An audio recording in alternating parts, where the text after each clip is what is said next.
Dans un monde où les avancées technologiques brouillent la frontière entre l'homme et la machine, où les milliardaires exercent un pouvoir divin et où les symboles de l'obscurité s'infiltrent dans le courant dominant, une question doit être posée.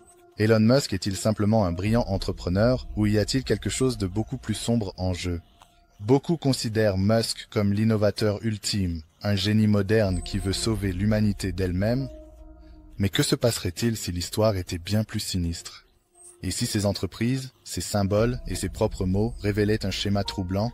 Un schéma qui ne pointe pas vers le salut, mais vers l'ascension d'un nouveau type de pouvoir. Un schéma qui défie directement Dieu lui-même? Parlons du costume d'Halloween qui a secoué Internet. La Bible nous avertit que Satan se déguise en ange de lumière. 2 Corinthiens 11, 14. Tout au long de l'histoire, des figures puissantes se sont subtilement, et parfois moins subtilement, alignées avec des symboles occultes, que ce soit à travers l'art, l'architecture ou l'expression personnelle. Et Elon Musk, il ne fait pas exception. À Halloween 2022, Elon Musk est apparu dans un costume appelé le champion du diable. Ce n'était pas juste un costume d'Halloween aléatoire, c'était une imagerie délibérée. La tenue ressemblant à une armure, au prix choquant de 7 500 $, arborait de manière proéminente un emblème de Baphomet et une croix inversée, tous deux ayant une signification occulte et satanique profonde. La croix inversée, en particulier, a longtemps été utilisée dans les mouvements antichrétiens, une moquerie directe de la crucifixion de Jésus-Christ. Cela soulève la question, pourquoi le magnate de la technologie le plus puissant du monde porterait-il ouvertement quelque chose qui représente une rébellion contre Dieu? Était-ce juste une mise en scène audacieuse de milliardaires?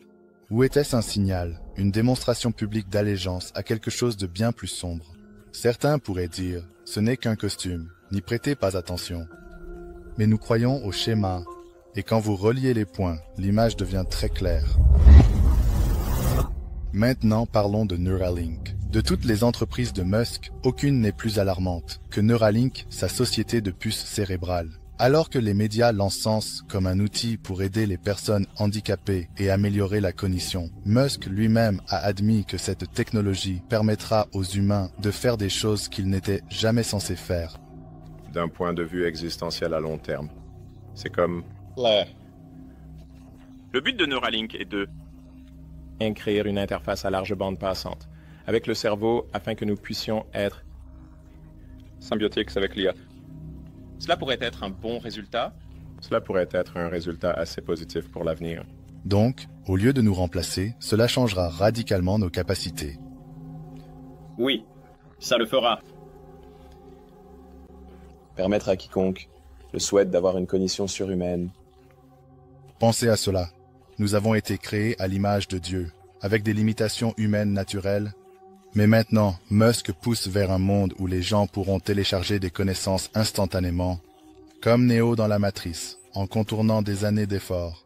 Parler, toutes les langues sans étudier un seul mot, contrôler la technologie et même l'esprit des autres grâce à des interfaces cerveau à cerveau. Augmenter l'intelligence au-delà des niveaux humains naturels, acquérir une mémoire surhumaine, des réflexes et une puissance de traitement. Cette technologie éliminerait le besoin d'apprentissage humain, de lutte, de croissance. Et si nous n'avons pas besoin d'apprendre ou de grandir, si nous pouvons atteindre des capacités divines en appuyant sur un bouton, où cela laisse-t-il Dieu? C'est la tromperie ultime. Le mensonge originel de Satan dans le jardin d'Éden était que l'homme pouvait devenir comme Dieu. Genèse 3.5. Et maintenant, avec le Neuralink de Musk, cette tentation est plus réelle que jamais. Même Musk lui-même a déclaré ouvertement que l'IA invoque le démon. Je veux dire, avec l'intelligence artificielle, nous invoquons le démon. Vous savez, vous connaissez toutes ces histoires où il y a le gars avec le pentagramme et l'eau bénite, et il dit « Oui, vous êtes sûr de pouvoir contrôler le démon. » Ensuite, ça fonctionne. Monsieur, le Pentagone a proposé que nous utilisions notre IA pour scanner toute l'infrastructure, rechercher et détruire tout indice du virus, dans lequel nous mettons tout, des satellites aux silos de missiles, sous le contrôle d'un seul système informatique. Intelligence artificielle. La première véritable intelligence artificielle. C'est une avancée dans l'intelligence artificielle. L'intelligence artificielle est une abomination non naturelle et une menace pour l'humanité. La première véritable intelligence artificielle complète au monde. Allons encore plus, loin, Musk a également été un pionnier dans le développement de l'intelligence artificielle, malgré ses avertissements répétés que l'intelligence artificielle est dangereuse et incontrôlable. La Bible nous dit dans l'Apocalypse 13 que le système de la bête de l'Antéchrist contrôlera tous les achats et ventes, exigeant un culte, à travers un système qui ressemble étrangement à une surveillance mondiale, alimenté par l'IA. Si Neuralink connecte nos cerveaux à Internet et que l'IA contrôle cet Internet, que se passe-t-il lorsqu'une figure d'Antéchrist prend le contrôle du système?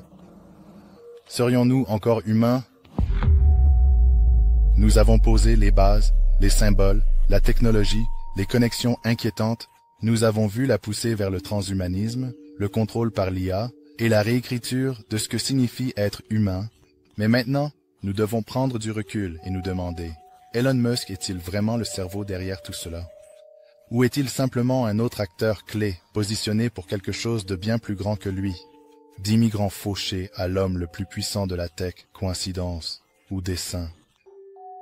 L'histoire officielle dépeint Musk comme le génie ultime du conte de la misère à la richesse. Un immigrant sud-africain qui est venu en Amérique du Nord sans rien, a fait des petits boulots et s'est d'une manière ou d'une autre transformé en l'homme le plus riche et le plus puissant de la planète. Mais quand on creuse plus profondément, l'histoire commence à sembler beaucoup moins organique. Il ne s'est pas contenté de se frayer un chemin jusqu'au sommet. Ses premières entreprises, comme Zipter et PayPal, ont été positionnées pour réussir et racheter pour des millions. Tesla n'était pas son invention.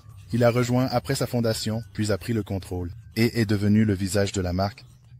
SpaceX, Neuralink ont tous reçu d'énormes contrats gouvernementaux, des subventions et le soutien des investisseurs les plus riches du monde. Pourquoi Musk a-t-il reçu toutes les ressources imaginables? Pourquoi a-t-il réussi là où d'autres ont échoué? Qui était vraiment derrière lui? Maintenant, parlons de sa mère, May, Musk. Les médias la présentent comme un mannequin excentrique et glamour, mais l'histoire de sa famille révèle un détail bien plus intéressant. Son père, Joshua Haldeman, était le chef du mouvement de la technocratie au Canada. Que croyaient les technocrates? Que les gouvernements devraient être remplacés par des scientifiques, des ingénieurs et des leaders technologiques. Et qui est actuellement le mieux placé pour faire exactement cela? Elon Musk, à travers l'IA, la robotique, les voitures autonomes, la colonisation spatiale et Neuralink. Musk ne se contente pas de construire des entreprises, il façonne l'infrastructure d'un monde où les machines règnent et les gouvernements traditionnels s'effacent. C'est exactement la vision que le mouvement de la technocratie avait depuis le début. Musk est une énigme. D'un côté, il défie l'establishment, dénonçant la corruption gouvernementale, les mensonges des médias et le contrôle globaliste.